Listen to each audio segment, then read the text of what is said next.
to the opposition at the moment. That's a sign they're getting a little bit rattled. They're not concentrating on themselves.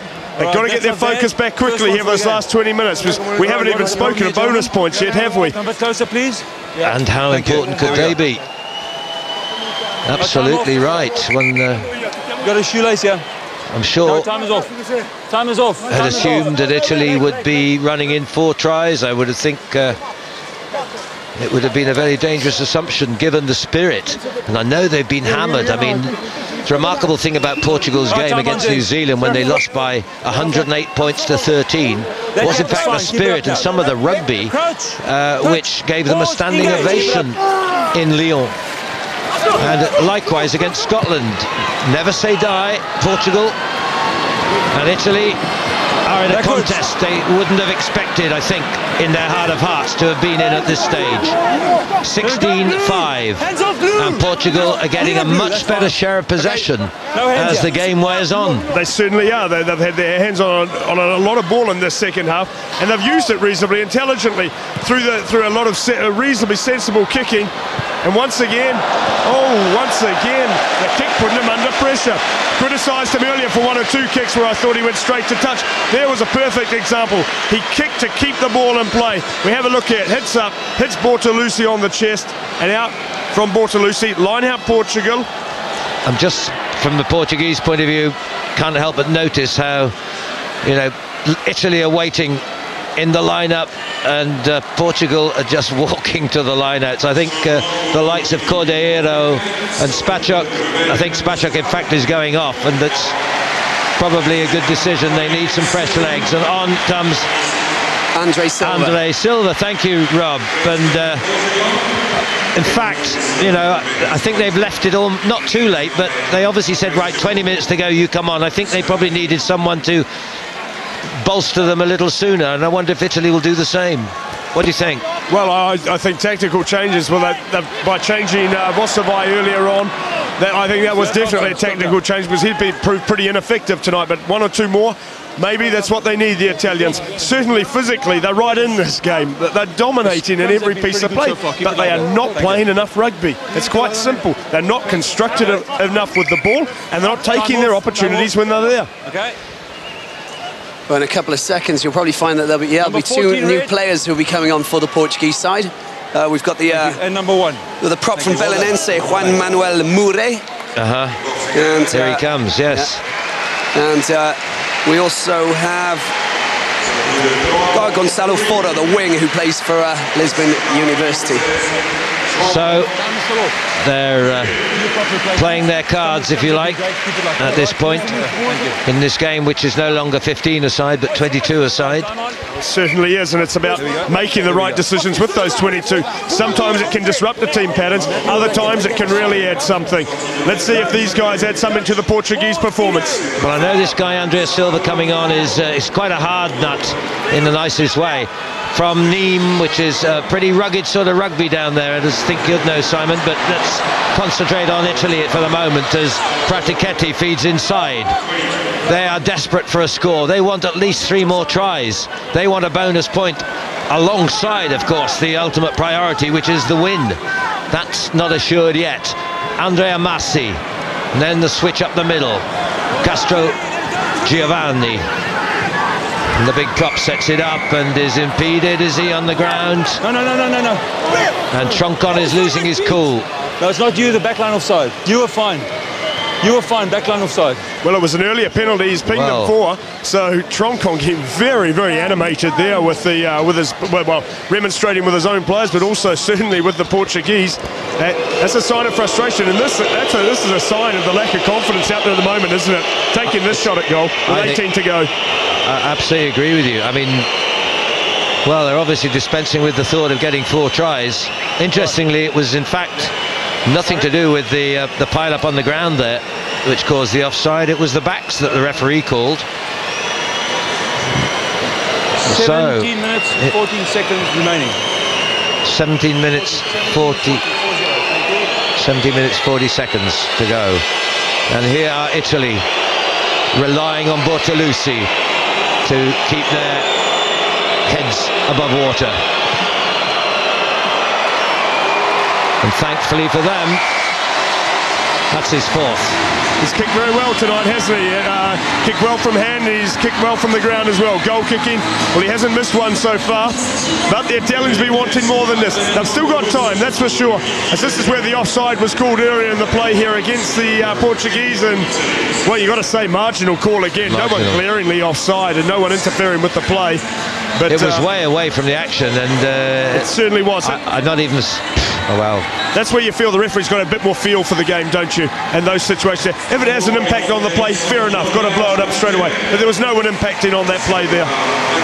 Nigel, the two props for the Italian side just come off. Of course, Lo Cicero and Castelgiovanni were replaced by Salvatore Perugini from Toulouse, of course, and Matias Agüero from Viadano. So all change in the front rows, and pretty useful replacements to come on, notably the old warrior Perugini, who's a veteran of previous World Cup. This is Pedro Cabral, kick and chase, took it well, brilliant, and turned to make it available to the support. Well, just the one score of the second half by Italy, 3-0 since half-time. Get back, Blue. And we're talking about a team that lost 83-0 to Italy the last time they met. That's a clever position from Jose Pinto. Maybe a touch too long. No. Pratichetti forced to play and forced to counter, or opts to counter. Slips through one tackle, misses another. Finally scragged, too late in offloading. Let it go now, Blue. Leave it, Blue. But got his side out of immediate danger. However, turnover. Had to release. Portugal were there. They have a half chance here. Duarte Cardoso Pinto chasing his Antonio D'Aguila. Great cover, Bortolussi. Gets the mark as well. Well, a couple of clever kicks there. The first kick, it just wasn't chased very well. That was the only problem. Here we see Bortolussi doing very well, taking that one. Deep cover there in the outfield, diving to take the mark, and well, it relieves what was a pressure situation for the Italians. A situation created by themselves. They ran themselves out of trouble very well, but then a needless turnover there outside the 22, and Pinto assessing the options, opted for the crossfield kick with good pressure coming through, but Pinto assessing the options, opted for the crossfield kick with good pressure coming through, but Bortolussi diffused the situation very nicely. Possession again at the set piece. Italy had no problems in that department, but it's subsequent to that things just have not gone as they would have liked. Well, perhaps a few more of those driving mauls would have helped along the way. Giraldini finally a bit isolated, but still sufficient support. Troncon away, De Marigny still, full-back Bortolussi down to the 22. It's efficient rugby, you know, we can't criticise that. It's efficient rugby. They're doing it well, they're taking the ball forward, they're dominating field position. But playing against Portugal, you've got to be thinking 4 tries. We saw it with Scotland last night against Romania. They went out with the intention to score 4 tries and get this bonus point, and they did it. Okay, it wasn't pretty, but Italy tonight, they seem to have closed up shop, don't they? They're just quite happy to come out of this with the win. Well, perhaps they were indulging themselves a little. I wasn't there, but they were in Saint-Rémy de Provence, and that's a particularly nice place to spend a few days. Well, here's another old battling warrior who leaves the field, and his place taken by a relative newcomer from Lisbon University, Duarte Figueiredo. And can he keep Portugal still in contention to the last? Gonçalo Uvar. He's been a linchpin of this side, as has this man. He's got a great boot on him, but not quite as strong as he'd hoped that time.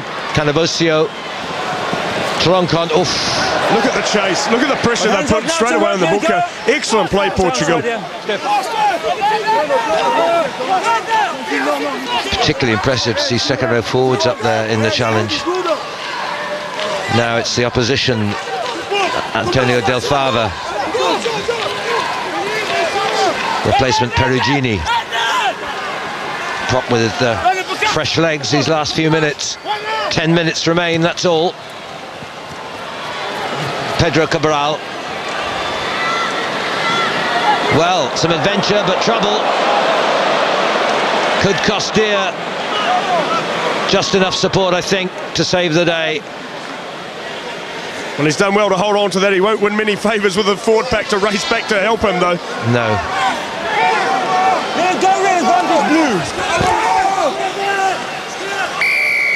There's a penalty here too, and that really can all rest at the feet of Pedro Cabral, who hesitated, thought he'd take a gamble, but it was a foolhardy one.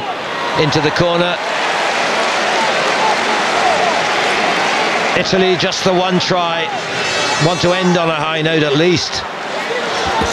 Hoover taking the ball away there by himself, got a little bit isolated. The tacklers in straight away in a strong position. The Italians putting pressure on the ball, hence the penalty. 10 metres out now. The Italians have got to make this one count. Bortolami, Perugini from Stade Toulousain. Back to what they were doing at the very kick-off of this match. Troncon joins in, so too Mauro Bergamasco. Is there any strength left in the Portuguese reserves in the defence? They look as though they're going to concede here. The platform rolls forward to the Portuguese line itself. Now it's about downward pressure. The try must be awarded. Well, that was inevitable. That was inevitable.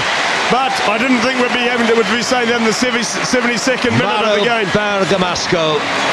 Well, he's perhaps striven harder than anyone in these last 20 minutes.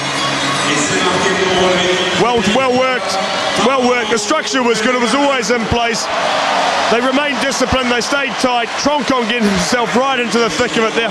He's been in everything tonight, in the good and the bad of the Italian performance. And then, as we see the drive over by the line, 10-metre drive, well worked. They held their structure. The Italians did well there to hold out. 10 metres, maintain the discipline. That's what they had to do. As you see what that means to Troncon. I'm sure he's very frustrated, though, with this performance.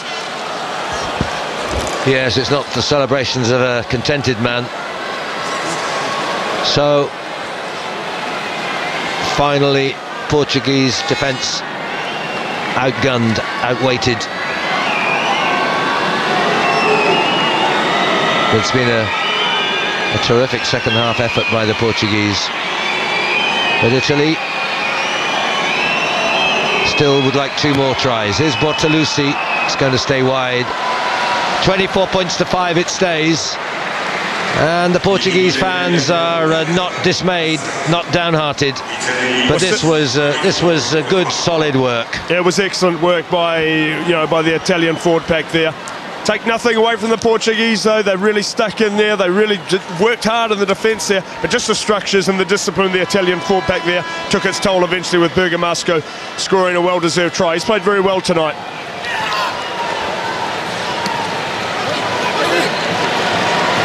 Duarte Cardoso Pinto. Hands over it. Shrewd operator. His looks belie his 25 years, just because he's a little balding. Backwards. Cabral actually went backwards. He's still got possession there, did well. Now releases, has support. Again, slowing it down, restructuring. It really is their only option. Apart from the boot of Pinto, they're not going to break down this Italian backline defence. They have defended very well. Vasco Uvar, and now Pisara goes wide to Pinto. Aguilar. Stay, blue 5. Well taken out by Andrea Massi. No. You can see the difference here. Portugal having to commit 5 and 6 guys just to try and hold on to position there. All on the ground. The Italian line in perfect position here, ready to knock them over. Roll away, tackler 20. Line abreast on the Portuguese 10-metre line. Uvar, Vasco Uvar. Well, they've done well. They've made some real good headway. They've crossed the gain line, and how? Set up again by Mure. And not a good option, that. That's a shame, because the lead-up work was very good. The Italian line was well set for the tackle, but they shifted the ball nicely. The interplay between the Portuguese, and we talked about it during the commentary of the Sevens experience. All guys are capable of handling the ball. Very impressive for a country with so few playing numbers, you have to say. I don't know what the Portuguese is for. Why on earth did I do that? But that seems what he was talking about. Here come Italy again, Andrea Massi. There was a late change into the squad when Stanišević was injured. Aguilar in trouble. Oh, he's just saved by Cardoso Pinto.